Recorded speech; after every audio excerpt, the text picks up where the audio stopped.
Hello, and welcome back to the Right Brain Podcast.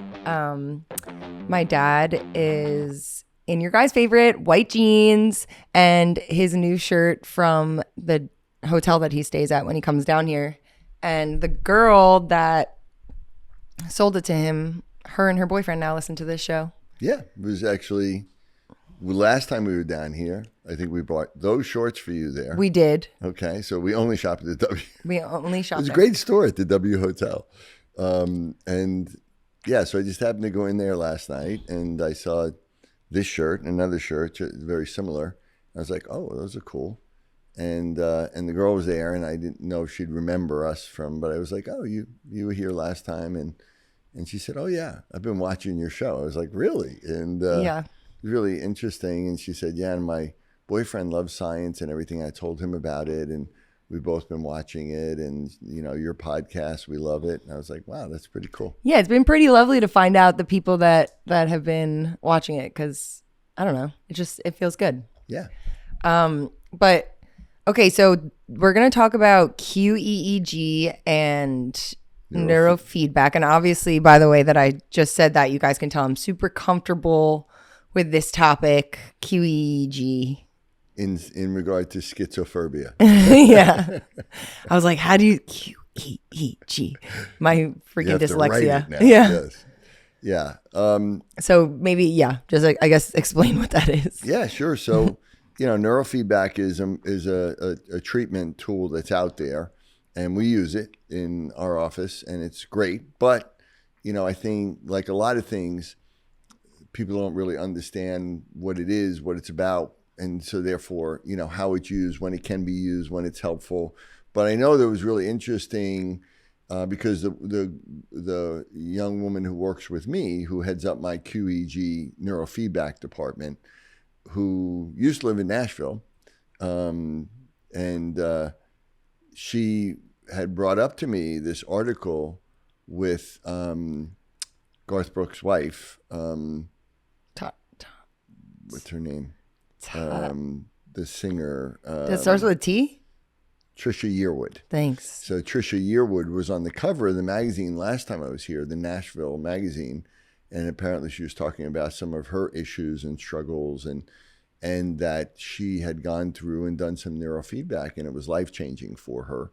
She did a particular type of neurofeedback called Lens, which, again, the young woman who works with me used to do that as well herself, but we do a different version of QEEG, but, you know, that it can be very helpful. But, you know, what is it? What is it doing? What is neurofeedback doing? All of that. Wait, is it QEEG or Q? QEEG. In my head, it's QUEEG. That would be QEEG. Okay, so it's not that. QEEG. So what it stands for is quantitative electroencephalography. So you can write that. Mm-hmm. So EEG is kind of cool. It's kind of cool story with EEG. So there was this guy named Hans Berger. And that sounds fake, but okay. Yeah. And he was a British guy, but I think he was in Germany. He was in the army. And I think he was an officer and he was, you know, bright guy. I think he might have been a doctor as well because he was a neurologist, I believe. And he got into an accident where I think he fell off his horse and he hurt himself badly. And he got a letter, I don't know, maybe a few days or a week later or something, where his sister wrote a letter to him worried because she had this feeling that something bad happened to him and that he had an accident. And he looked at the letter and it was basically written at the exact time it happened.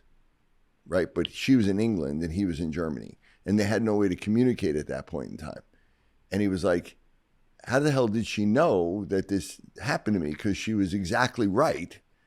And he believed that there must be some sort of telepathy. There must have been some way that they were communicating. Oh, wow. So he became obsessed with trying to figure out in the brain if he could measure telepathic abilities. So he created this thing where he put electrodes on people's brains and started developing a way to record the electrical activity in the brain, basically brain waves, what we call brain waves. No one had ever done that before.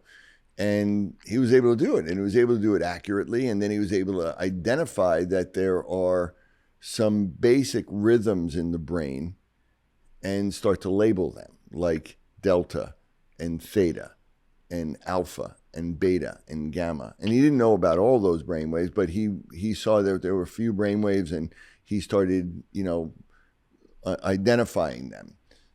Later on in life, he, because he did a number of experiments trying to prove using that telepathy that it didn't work. So he either, stopped believing in telepathy, or more just didn't believe that this could be used for that. But in doing that, neurologists or other doctors started grabbing hold of it and realizing that it was a really good way of identifying seizure activity, and that you could use it to literally measure and pick up if someone was having seizure activity in the brain.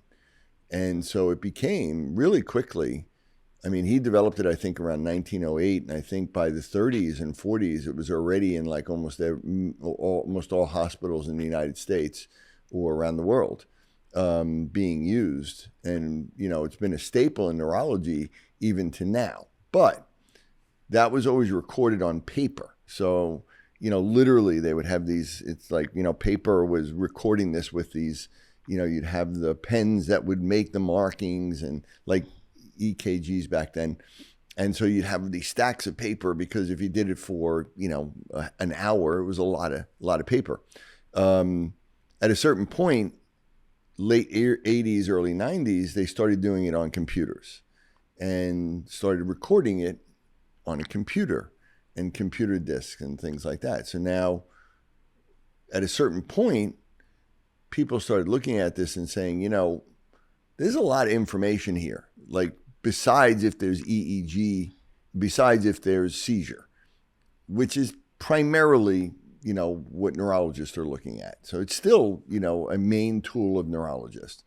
And they're mainly using it to look for, pathology, but especially seizure activity.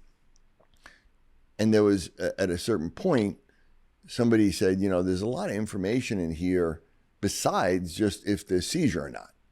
Like, we can start looking at brains and seeing, like, what's this person's brain look like? And we see that this person's brain waves look a lot different than this person's brain waves. Neither one of them have seizures, but what does that tell us about the person?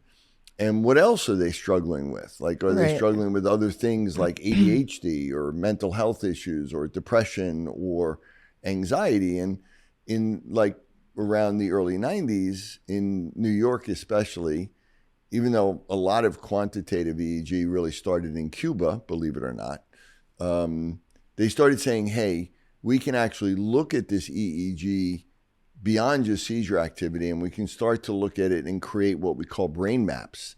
And we can look at it in an individual person and saying, what's happening in your brain? How does this relate to what you're feeling? And then we can develop a database of what's considered normal, like how much delta should you have, how much theta, how much beta. And we can look at that, and now we can compare your brain to normal, and we can create a map, a color map where you have too much theta here and too much delta here, or too little alpha here. And we can start to get a window into where in your brain, and then, we can maybe do something therapeutically to change that. And the primary modality they used was what was called neurofeedback. Yeah, you did neurofeedback on me, and the results were really cool, actually.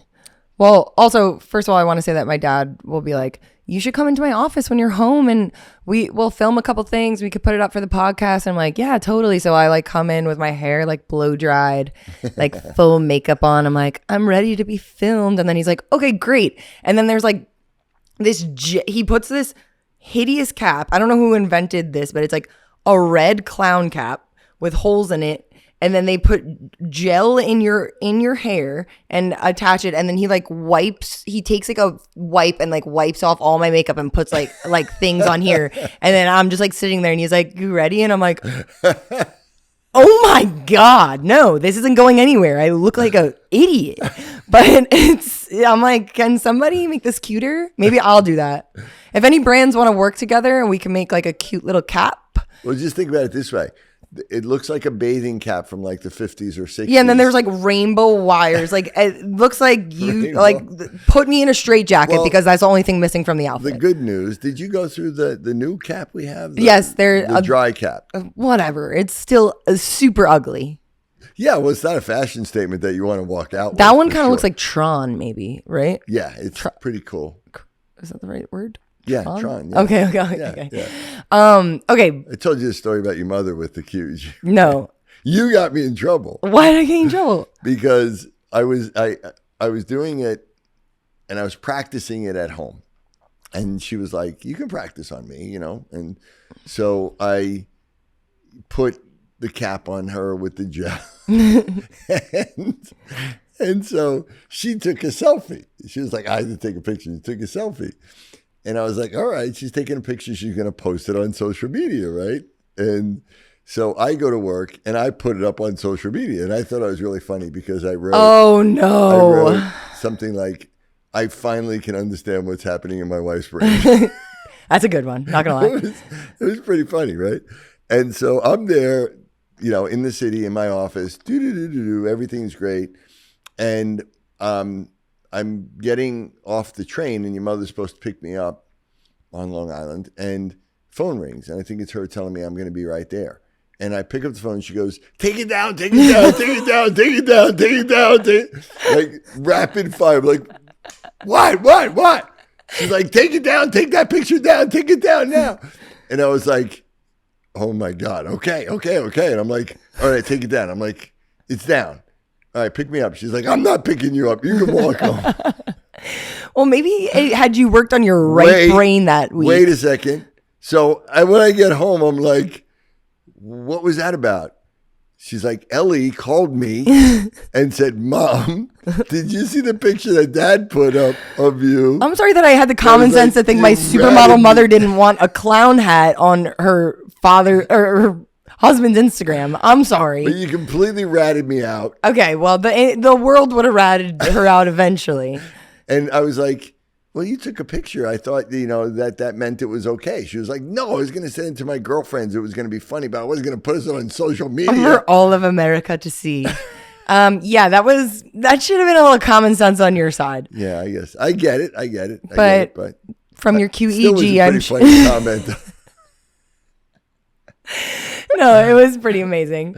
But no, when I remember the first time that I did it with you, because from my understanding, and I like to give my understanding of things because I think the masses can relate to what I have to say rather than the way you explain things sometimes. I get that. My understanding of it is that like so we've talked about in the past how like, yeah, you have different brain waves, like, you know, like delta, theta, beta, whatever. And neurofeedback kind of like rewards you for getting into a certain state. Exactly. So it's cool because when I don't know what state you wanted me to be in, delta or theta?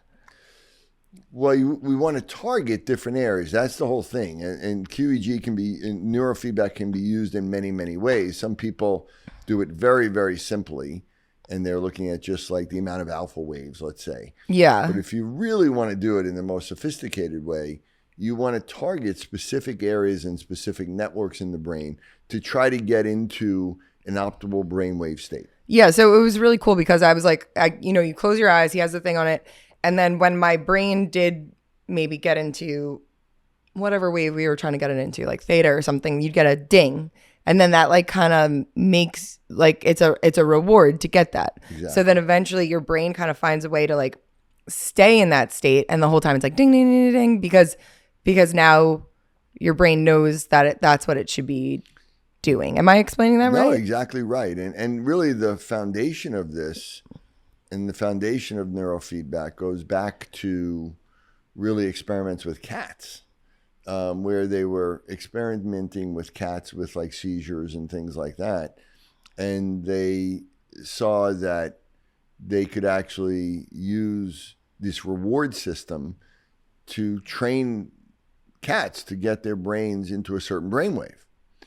and that also seemed to have an impact in some, even on seizure activity. And that they noted that there was something called an SMR, a sensory motor rhythm. And that sensory motor rhythm, which is this low beta, it's around 14, 15 hertz.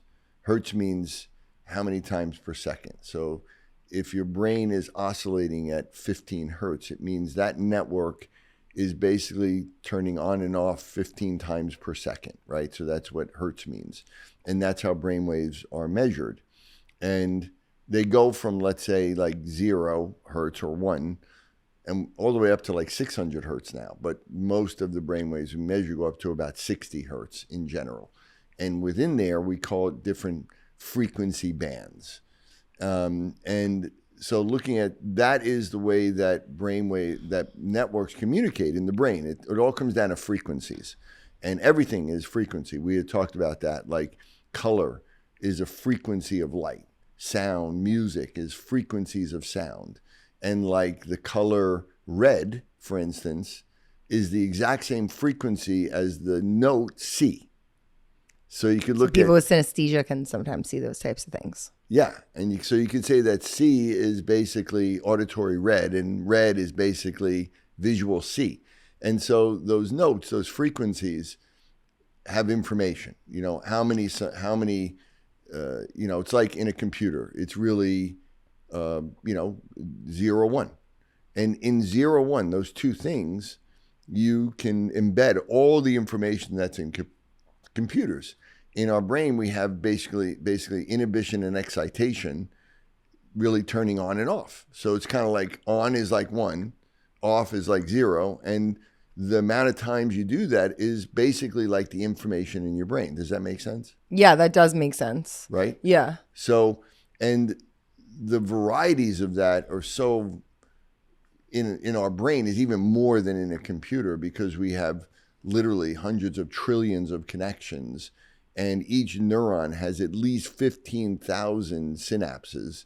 And all of those synapses can be doing different neurotransmitters, like we talked about, that can either excite it or inhibit it, and taking it in different directions and determining whether it's going to fire or not, and then how fast it fires.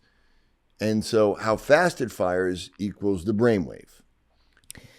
Yeah, I was trying to understand, because I the first time that I ever did the QE, that with, or neurofeedback, I guess, when I did that with you, I guess you were analyzing it with another guy, I think, because at the time you were training with this guy to understand how it all worked, I think, or something. Right. So I guess he explained, because you guys were trying to get me into a certain state, that you were like, oh, when you are in meditative state, you were saying that I can get to like a place of like where like monks can get their brains to, like in a meditative way, which is cool. I don't know if you remember that, but because I do feel like when I'm in like a very like, I don't know, flow state or something like that, like I can see things and like that was cool to hear. But then also when I did it most recently, that I guess it was the QEEG, unless I'm messing all of this up,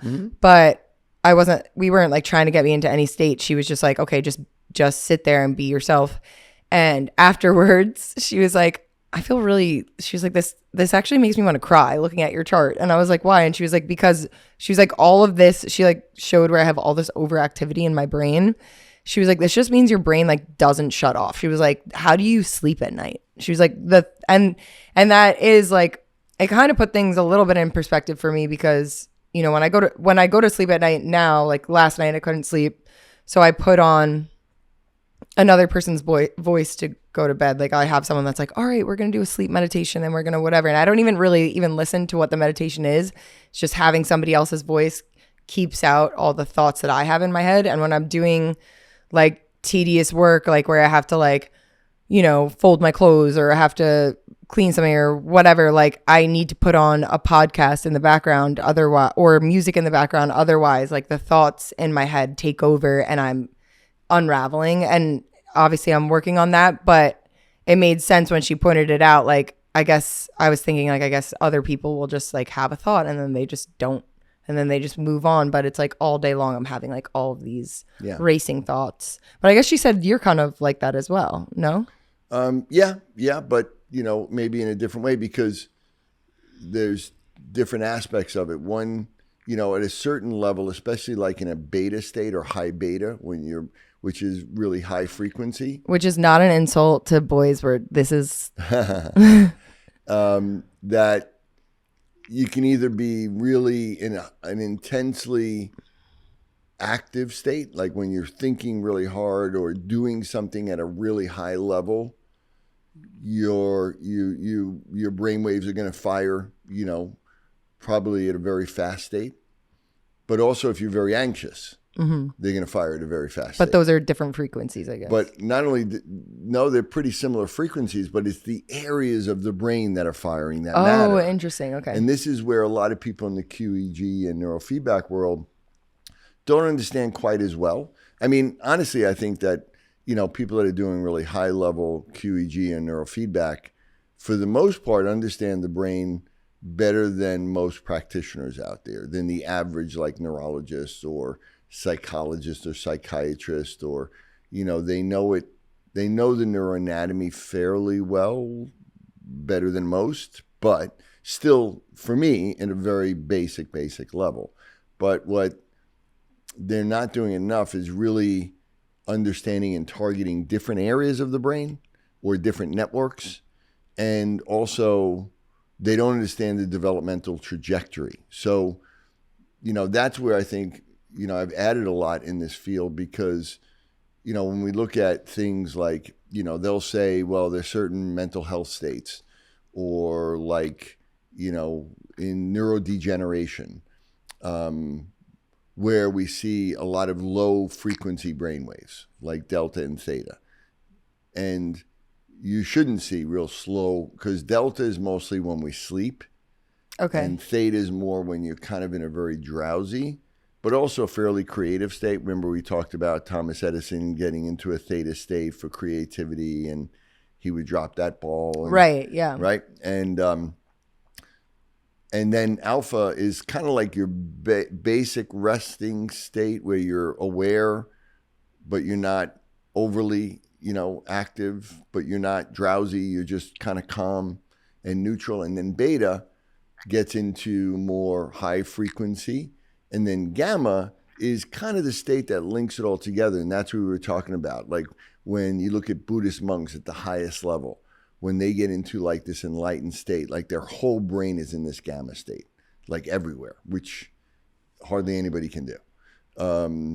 And so, but what most people don't understand is that those brain waves, there's a developmental trajectory, meaning that babies, like between the age of 0 and 2, have a predominant rhythm that's delta. So their brainwaves are mostly delta, and that's why they sleep all the time for the most part, right? Babies, they always taking naps. And then from 3 to 5, the predominant rhythm is more theta. Now, theta is a rhythm that, like we said, is somewhat creativity, but also very much about memory, like when we're remembering things. So between 2 to 5, that's when kids are like sponges, and the primary question is why? Why, daddy? Why? That's when the left brain starts to come on, and the left brain is really, very curious and wants information and wants data and wants facts. And that's when kids are more in this theta-based state. Alpha rhythm, which is essentially 8 to 12 hertz, but it can actually go down to 6 hertz, doesn't really start to come in until you're about 6. And then, it gets faster. So it peaks at around 10 hertz, right around 10 to 13 years of age. And that 10 hertz rhythm, even in adults, is usually the dominant rhythm. And that's one of the things you measure in QEEG. Do they have a dominant rhythm more in the back of the brain, in the right side of the brain, that's in that 10 hertz range? If you have somebody that, let's say, struggling cognitively, or maybe is starting to show some dementia, or, maybe has a severe learning disability, they have an alpha that's more around 8 or 9, so it's slower. Then you get somebody who may be really high functioning, super gifted or talented in an area, they might function in 11 or 12 hertz as their base rhythm. And then you get into, and you have low beta and high beta, and then you get into, again, gamma is kind of what links it. So the point being is that if somebody, many mental health issues, people look at it and go, wow, they have too many slow rhythms in their brain. Their brain has too much. Like we did research on this and showed that in autism, there was too much delta and theta and too little alpha and gamma.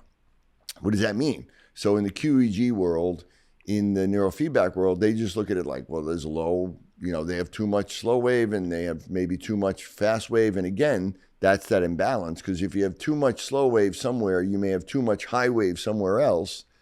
And that represents this type of imbalance. But I look at it and say, well, why would they have too much slow wave? And it's because their brain is still very immature. Mm-hmm. And those people have retained primitive reflexes. And then what happens, the other side, is too active. And so now that side may be too fast and maybe too mature. And that's where the symptoms come from. Right. But they're not looking at it that way. And the importance of that is that if you want to change that brainwave, those brainwaves, they're going to do it purely through neurofeedback. So they're going to say, okay, now what we want to do is we want to train your brain to get into these types of states. As you said, there's a reward system. It could be sound. It could be a video. It could be video-like games. There are different tools. And really, it's a passive thing, but your brain is learning subconsciously. And it's learning that you're programming it to get into a certain brainwave pattern that is trying to be like a normal brainwave pattern.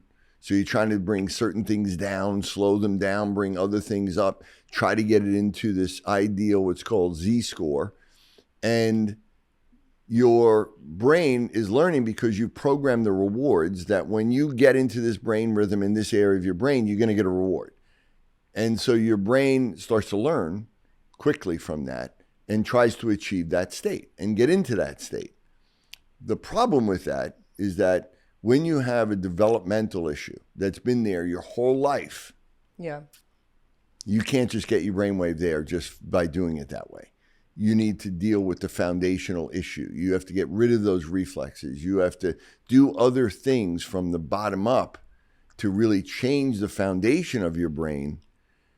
And then neurofeedback can be used later on. So we use it later on. Yeah, and if you guys are just tuning in, like recently, we have a whole episode on primitive reflexes that will explain all of this to you, and it's so fascinating. So yeah, make sure you look back at that episode and you'll understand what he's talking about, because it really is so fascinating and just the basis of all development. Brain development. And that's the point. The point is that, now I think we recognize more in science and neuropsychology, and that almost all adult mental health issues start in childhood. Yeah. I mean, there can be trauma later on in life that we've talked about. There can be physical trauma. There can be, PTSD. There can be other things that happen. You can get sick. You can get, exposed to toxins, whatever, that can create imbalances, ultimately imbalances in the brain, and imbalances in these networks and imbalances in these brain waves is really the root cause, is really what it all boils down to, right? Yeah. And also because you were saying earlier just that Trisha Yearwood, there we go, remembered it. A lot of people are saying that they get so much help from neurofeedback. Right. Can you explain why? Because I guess the why is that, like I was saying, it trains your brain to stay in a certain state, right? So if you could explain that a little bit more. To get into an optimal state. Well, because, from my perspective, I talk about brain imbalances. What does that really mean? Mm-hmm. It means that there are imbalances in brainwave frequencies. And the way the brain communicates is through these frequencies. And as we said, those frequencies can vary from, 1 hertz to 60 hertz. And essentially when we want to get, networks in the brain and the hemispheres in the brain to talk to one another and work with one another and cooperate, they need to be on the same frequency band. So the analogy I use is, let's say you have a friend, a group, and you're talking to each other with walkie-talkies. And I know your friends do this a lot. Oh, right? yeah. Like when you're on those who needs an camps, iPhone? You right? just use a walkie-talkie. Right. But you all need to be on the same frequency band to be able to talk to one another. And there's many, many different frequency bands you could be on. So you need to be on the same one. Exactly. Now you have another group of friends, and they have walkie-talkies, and they're on a different frequency band. They can all talk to one another, like in a network. Your group of friends can all talk to one another, but you're on different frequency bands, so your group friend can't talk to the other group friend. So now let's say there's danger happening or something's happening, and you want to get a message to the other group. You can't.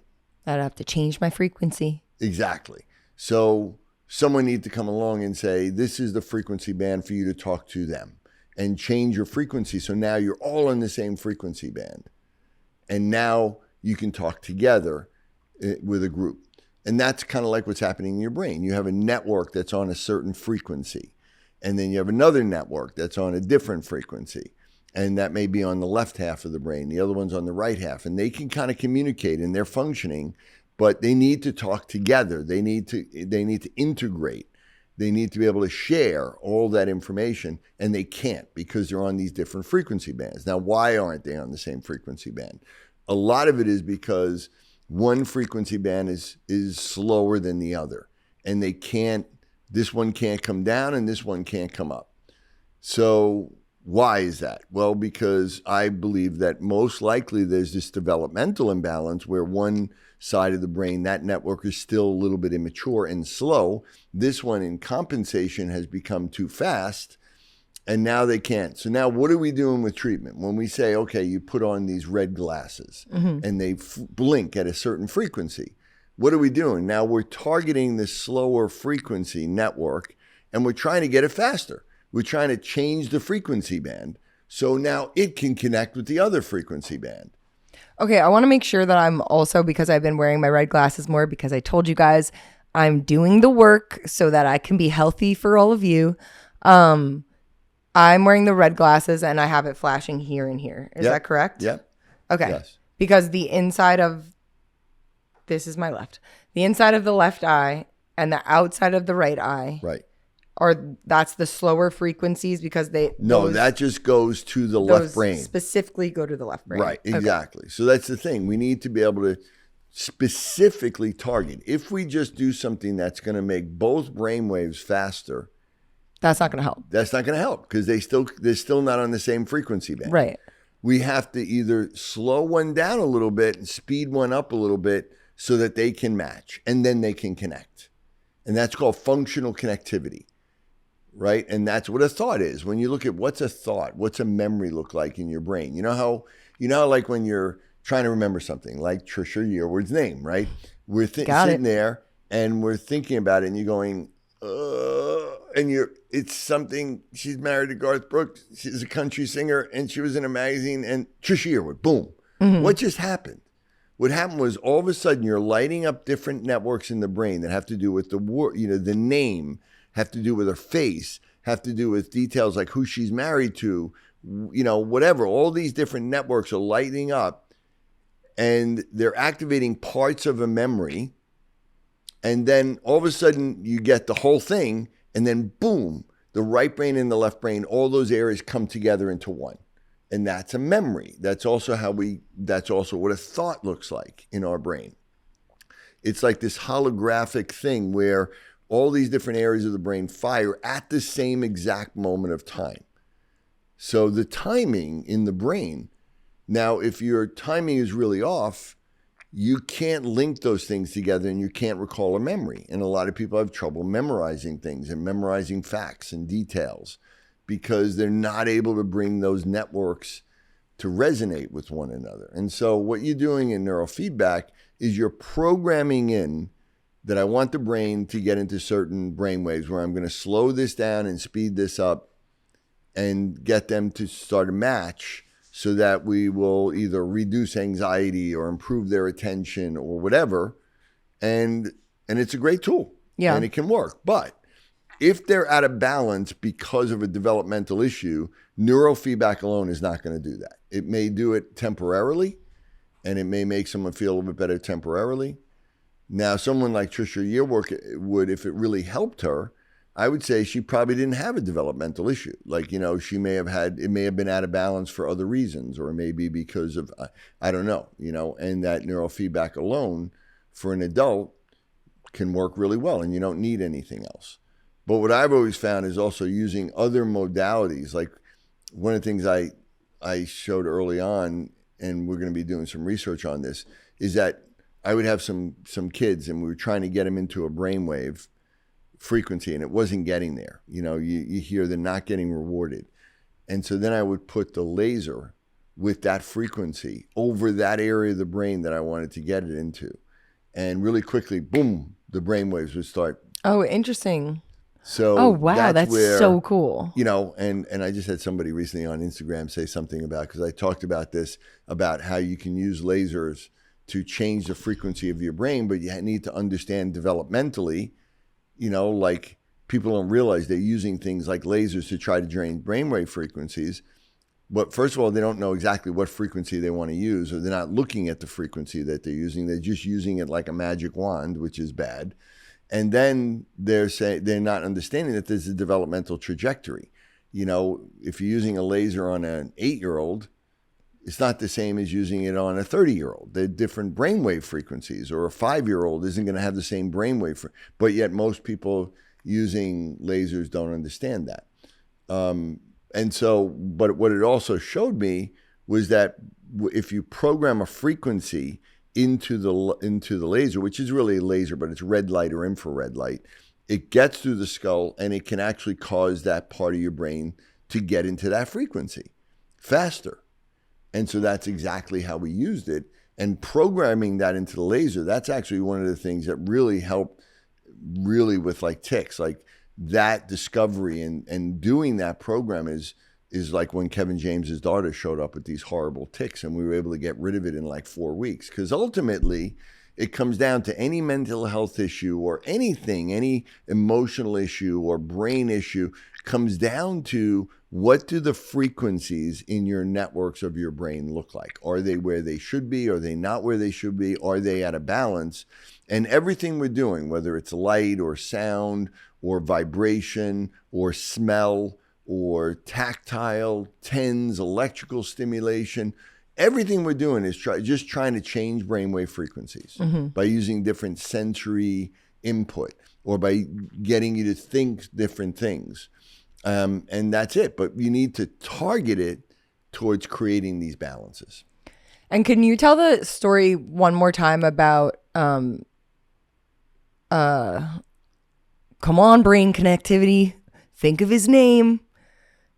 Thomas Edison? Thomas Edison, yes. I thought you were going to say that time in band camp. Okay. Thomas Edison with the theta. Yeah. So when you look at, again, different brain waves, when we get into different states, it's kind of like, ramping our brain down so that when people can't sleep, when they have insomnia, and that's why Cassie, the young woman that works for me, said that for you, because, if you're out there functioning, writing your songs in this state, your brain may be in this beta state where it's going really fast and you're really doing things and your brain is thinking really quickly and you're doing these things. And then to sleep, you need to wind that down. You need to slow it down. And you need to slow it down and go into a theta state, which is when you start getting drowsy and tired. And then you need to go into a delta state, which is really slow, which is basically, 0 to, 4 hertz in that range. And that's when you go into a deep sleep. And if you can't wind your brain down, like if your brain won't let you come down, and it may be because another part of your brain is so low to begin with, and your whole brain needs to get into that kind of synchronized mode when you're like in REM sleep. And so you need to be able to, slow it down, and some people can't. And that's where you can get into different states. Now, Thomas Edison felt like when he was in a theta state, and I don't know if he really knew it was a theta state, but he knew that when he was in that state where he was like just about falling asleep, like almost in a dream state, that your brain opened up and you could get really good ideas, or a lot of inventions came to him in that state. So he would do it purposely, where he would, in the middle of the day, he would take a nap, and he would put this big metal ball in his hand over a metal plate. And he would, then relax and start to fall asleep. And as he got into the theta state, the body would relax. That's as it shuts off all this input. There's a point when you fall asleep when you don't hear anything, you don't feel anything. And that's literally where an area in your brain called the thalamus kind of shuts down any input into your brain. So now there's like no input coming into your brain except smell. And so that's when you're completely shut off. And when you're in that state, it's like, that's when everything becomes possible. You can fly, fish can talk, you know what I mean? Some of the crazies you have about driving cars. Yeah. And so that's when you go into this state where anything's possible, right? Because in dreams, like crazy things happen. Like, how does this happen? Mm-hmm. And if you're putting any reality to it, and you're probably more in a right brain state, but you're in this kind of global synchronized state.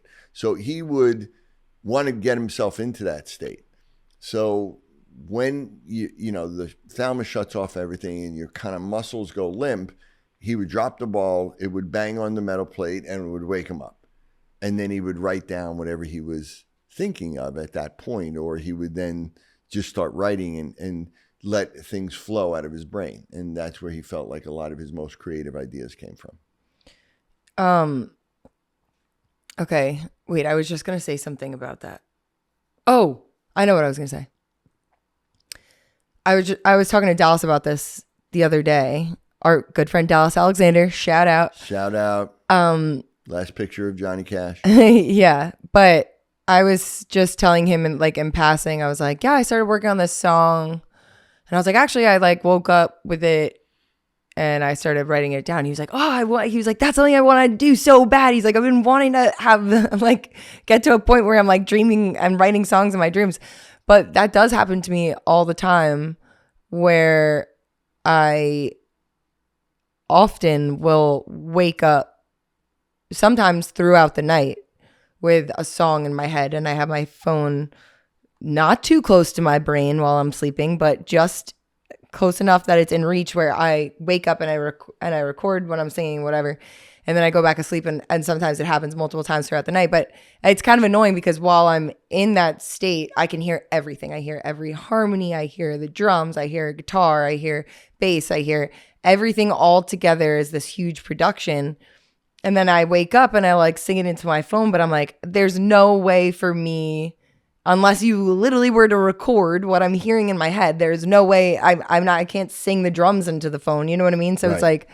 It's weird because it's there for a second and it's this masterpiece, or maybe it's not. I mean, sometimes I'll listen back and I'm like, what the hell were you thinking? But it's the way I hear it all. I'm like, oh my God, that's amazing. But I don't know how I would get that out. Yeah. I mean, well, a lot of people do that lucid dreaming, right? So it's the same type of thing. Like you wake up when you have a dream. And I've done that also. Even I think one of the first times I remember doing that, I had to do a poem in fifth grade, something like that. And I had this dream, and I really wanted to do a good job on the poetry. My father used to write poetry, and I guess for me it was if I could write a poem, it would make him really proud, and it was pretty creative. And your brother writes poems. Shout out Dominic. And books. And there was this album cover that had come out. There was this, I forget who it was. I don't think it was Led Zeppelin, but it was one of those kind of rock bands, and it was called Once Upon a Dream. And I thought, that's a really cool title. And I don't know, I think my brother had just gotten that album or something.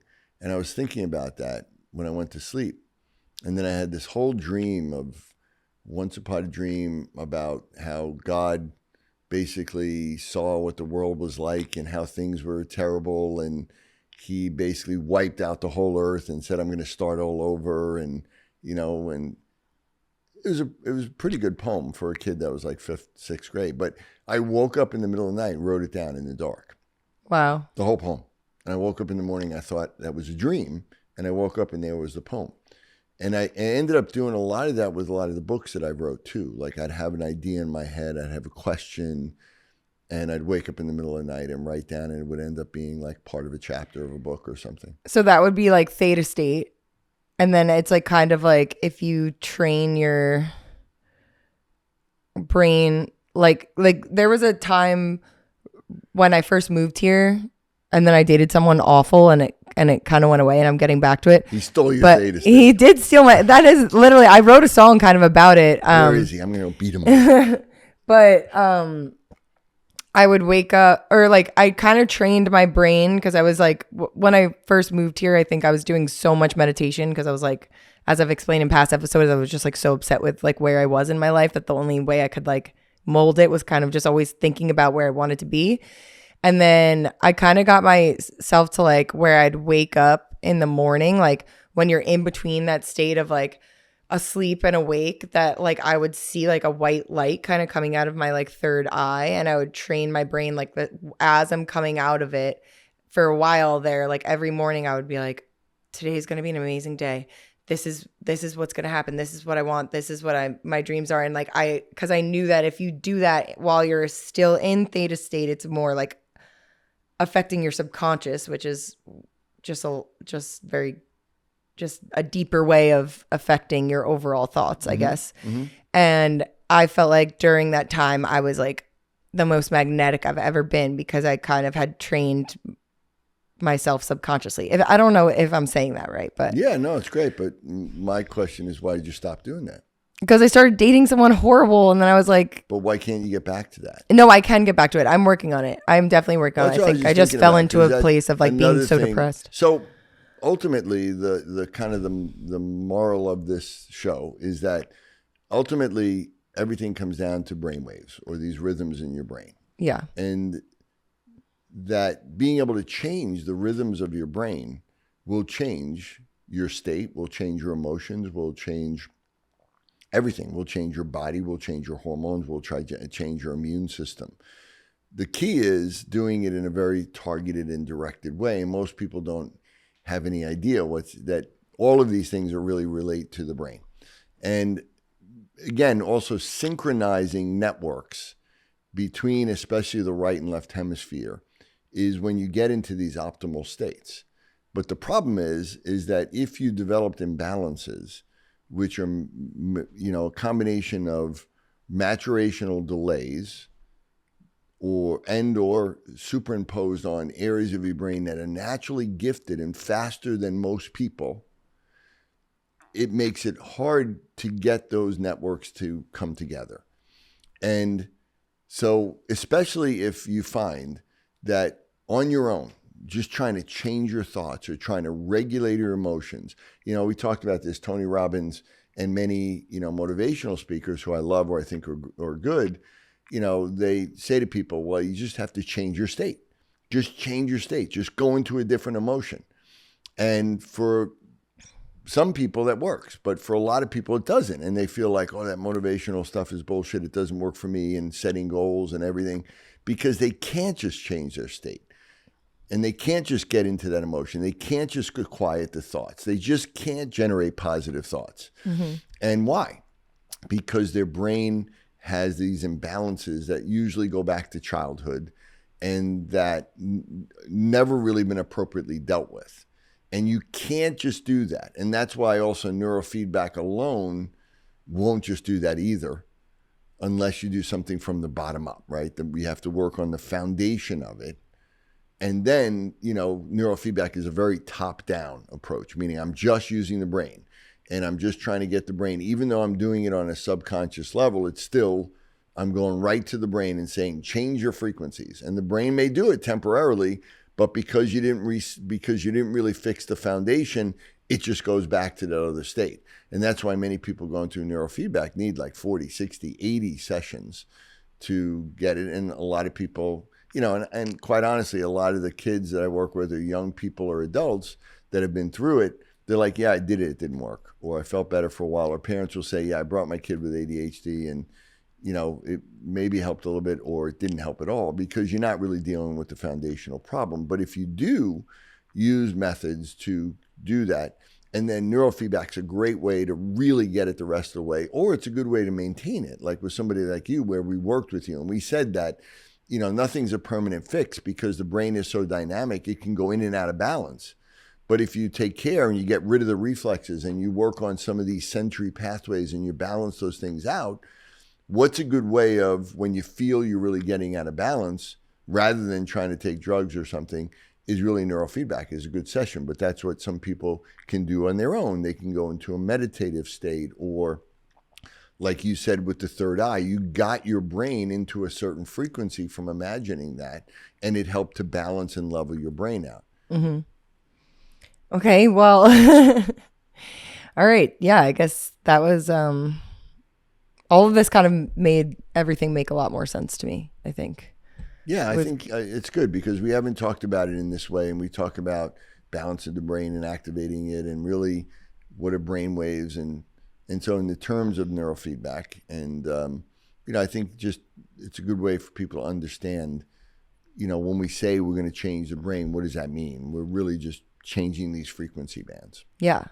And now you guys know how to use walkie-talkies if something happens. And if there's groups. And if there's groups. If there's groups of walkie-talkies, now you understand. And if there's 2 groups.